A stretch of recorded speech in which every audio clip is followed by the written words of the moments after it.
everyone, I'm Nikki for those who don't know me, and I'm a recent Lawrence grad who is going to go to grad school this fall for PChem. And just like all of you, I am in quarantine and finding myself not really sure what to do with my free time.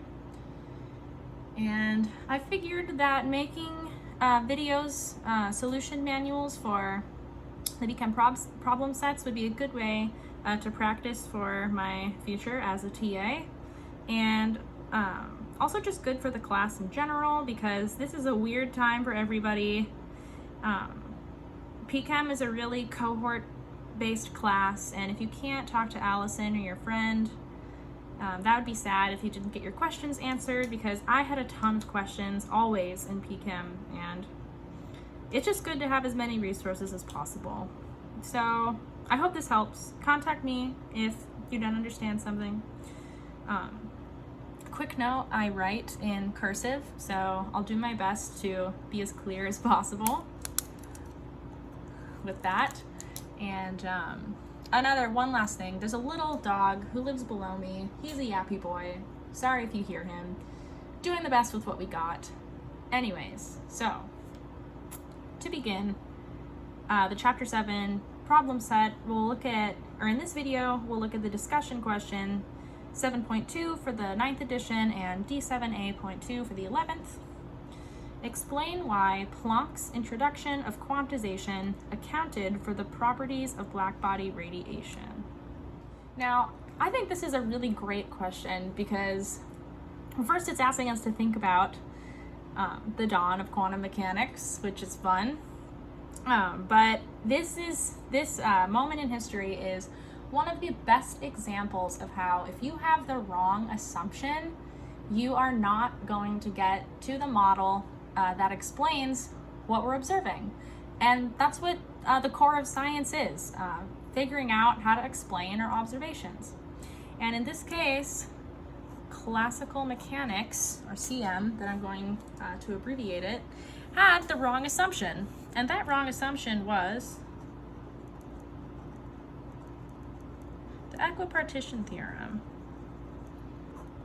which basically claims that the radiation, or the average radiation from black bodies was KT. And you'll see this value come up in thermodynamics, whether you've taken it or are going to take it.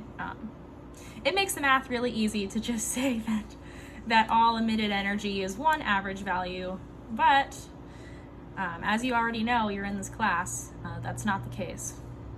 But just for some background, Rayleigh Jean, these two guys, maybe they're not two guys, I think it's two guys, sorry if it's one guy with a hyphenated last name, they used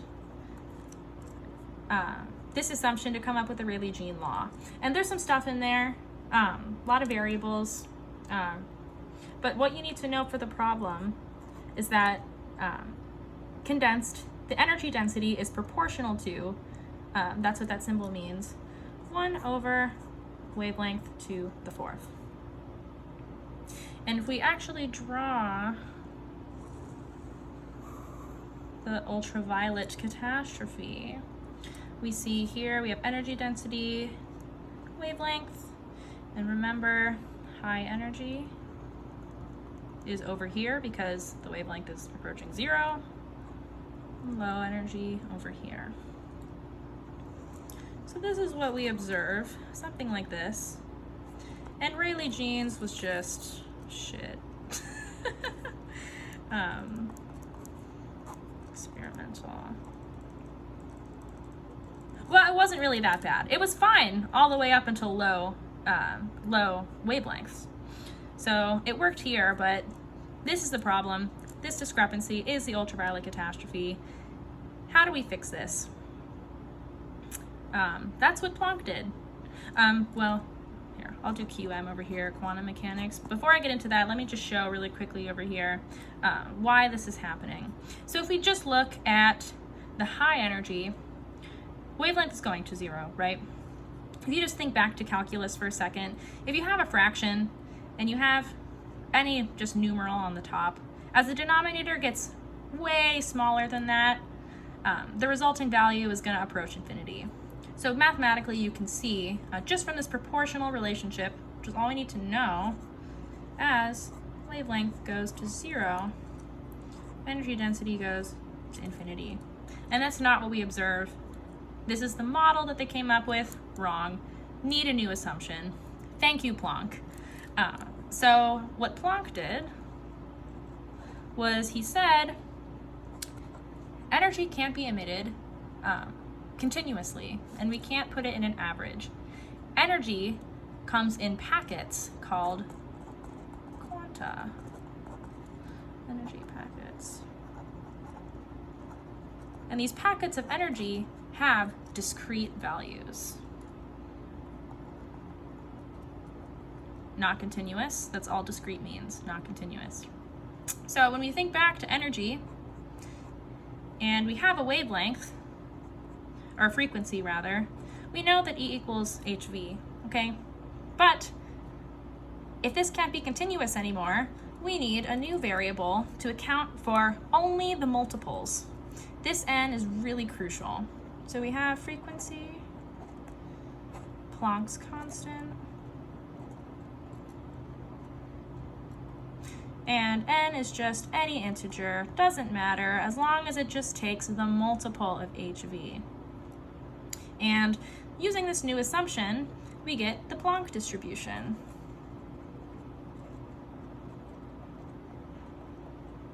Where, similar, there's a lot of stuff going on, but just to the problem, pertinent to the problem, we have energy density is proportional to 1 over wavelength to the 5th multiplied by another quantity, e to the 1 over wavelength. And this e to the 1 over wavelength explains everything, fixes everything, and we can talk about, similarly like we did over here, we can look at the proportions and see why this factor fixes this. So here, let's do high energy first. Okay, so backing up a little bit, in this ratio, we have 2 competing forces in the denominator.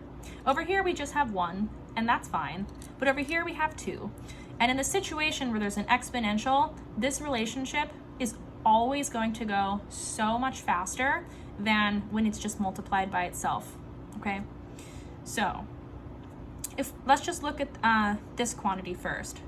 So as e to the 1 over wavelength goes to 0,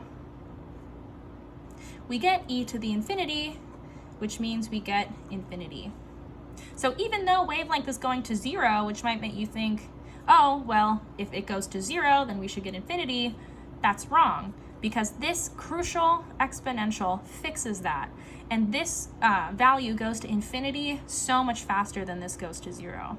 So in the end, we really have, just as a big fraction, 1 over infinity. So, similarly to this, as wavelength goes to 0, we have basically this turning into 1 over infinity, and if we have a number in the numerator, the denominator gets really, really, really, really big, energy density goes to 0. Yay! We fixed it. All thanks to this new assumption that's gonna have revolutionized science. It's great. But just for completion, to explain the low energy, again, let's just look at the exponential only first, as e to the 1 over wavelength goes to infinity. Okay, so sorry about that. My mount just completely fell over. Anyways, so almost done. Okay, where were we? Yes, low energy. Okay, so this quantity, as the wavelength approaches infinity, similarly to this, as we have 1 over infinity, denominator gets big, we essentially have e to the 0, and e to the 0 goes to 1. So this doesn't really matter. In this situation, the wavelength becomes the more important factor. So because we have,